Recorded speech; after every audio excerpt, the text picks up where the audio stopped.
भगत सिंह का जन्म 27 सितंबर 1907 को एक सिख परिवार में हुआ था। उनके पिता का नाम सरदार किशन सिंह और माता का नाम विद्यावती कौर था।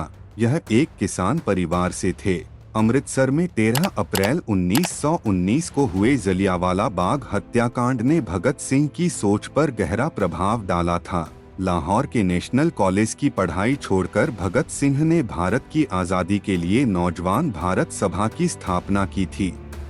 वर्ष 1922 में चौरी चौरा हत्याकांड के बाद गांधी जी ने जब किसानों का साथ नहीं दिया तब भगत सिंह बहुत निराश हुए। उसके बाद उनका अहिंसा से विश्वास कमजोर हो गया और वह इस निष्कर्ष पर पहुंचे कि सशस्त्र क्रांति ही स्वतंत्रता दिलाने का एकमात्र रास्ता है। उसके बाद वह चंद्रशेखर आजाद के नेतृत्व में गठित हुई गदर दल के हिस्सा बन गए।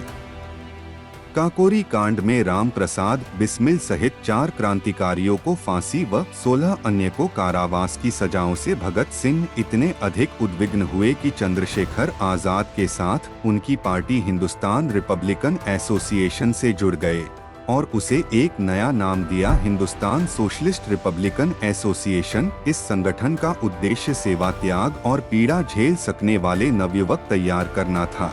भगत सिंह ने राजगुरु के साथ मिलकर 17 दिसंबर 1928 को लाहौर में सहायक पुलिस अधीक्षक रहे। क्रांतिकारी चंद्रशेखर आजाद ने उनकी पूरी सहायता की थी। क्रांतिकारी साथी बटुकेश्वर दत्त के साथ मिलकर भगत सिंह ने वर्तमान नई दिल्ली स्थित ब्रिटिश भारत की तत्कालीन सेंट्रल असेंबली के सभागार संसद भवन में 8 अप्रैल 1929 को अंग्रेज सरकार को जगाने के लिए बम और पर्चे फेंके थे। बम फेंकने के बाद वहीं पर दोनों ने अपनी गिरफ्तारी भी दी। उस समय भगत सिंह करीब 12 वर्ष के थे जब जलियांवाला बाग हत्याकांड हुआ था। इसकी सूचना मिलते ही भगत सिंह अपने स्कूल से 12 मील पैदल चलकर जलियांवाला बाग पहुंच गए। इस उम्र में भगत सिंह अपने चाचाओं की क्रांतिकारी किताबें पढ़कर सोचते थे कि इनका रास्ता सही है कि नहीं। गांधी जी का असहयोग आंदोलन छिड़ने के बाद वे गांधी जी के अहिंसात्मक तरीकों और क्रांतिकारियों के हिंसक आंदोलन में से अपने लिए रास्ता चुनने लगे। गांधी जी के असहयोग आंदोलन को रद्द कर देने के कारण उनमें थोड़ा रोष उत्पन्न हुआ, पर पूरे राष्ट्र की तरह वो भी महात्मा गांधी का सम्मान करते थे।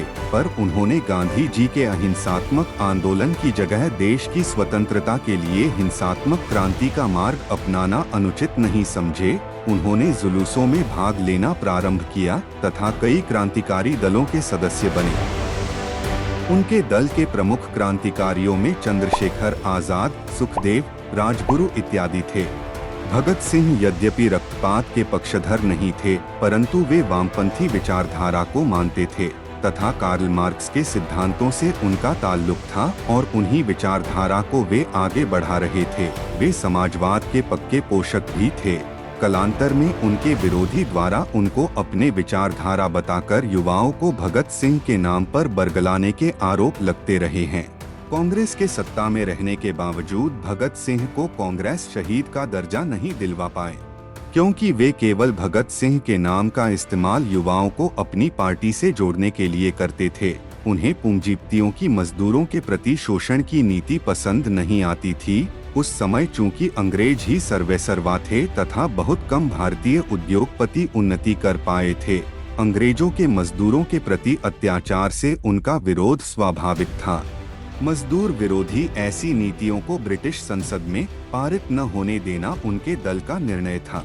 निर्धारित कार्यक्रम के अनुसार 8 अप्रैल 1929 को केंद्रीय असेंबली में इन दोनों ने एक ऐसे स्थान पर बम फेंका जहां कोई मौजूद न था। पूरा हाल धुएं से भर गया। भगत सिंह चाहते तो भाग भी सकते थे, पर उन्होंने पहले ही सोच रखा था कि उन्हें दंड स्वीकार है, चाहे वह फांसी ही क्यों न हो।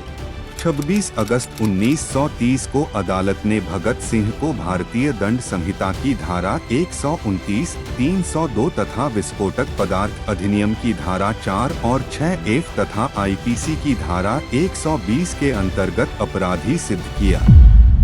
7 अक्टूबर 1930 को अदालत के द्वारा 68 पृष्ठों का निर्णय दिया, जिसमें भगत सिंह, सुखदेव तथा राजगुरु को फांसी की सजा सुनाई गई। फांसी की सजा सुनाए जाने के साथ ही लाहौर में धारा 144 लगा दी गई। 23 मार्च 1931 को शाम में करीब 7:33 पर भगत सिंह तथा इनके 2 साथियों सुखदेव व राजगुरु को फांसी दे दी गई। फांसी पर जाने से पहले वे लेनिन की जीवनी पढ़ रहे थे और जब उनसे उनकी आखिरी इच्छा पूछी गई तो उन्होंने कहा कि वह लेनिन की जीवनी पढ़ रहे थे और उन्हें वह पूरी करने का समय दिया जाए। कहा जाता है कि जेल के अधिकारियों ने जब उन्हें यह सूचना दी कि उनके फांसी का वक्त आ गया है तो उन्होंने कहा था, ठहरिए, पहले एक क्रांतिकारी दूसरे से मिल तो ले। फांसी पर जाते समय वे तीनों मस्ती से गा रहे थे, मेरा रंग दे बसंती चोला, मेरा रंग दे बसंती चोला, माए रंग दे बसंती चोला। क्रांतिकारी शहीद भगत सिंह के ये वीडियो आपको कैसी लगी कमेंट में जरूर बताएं।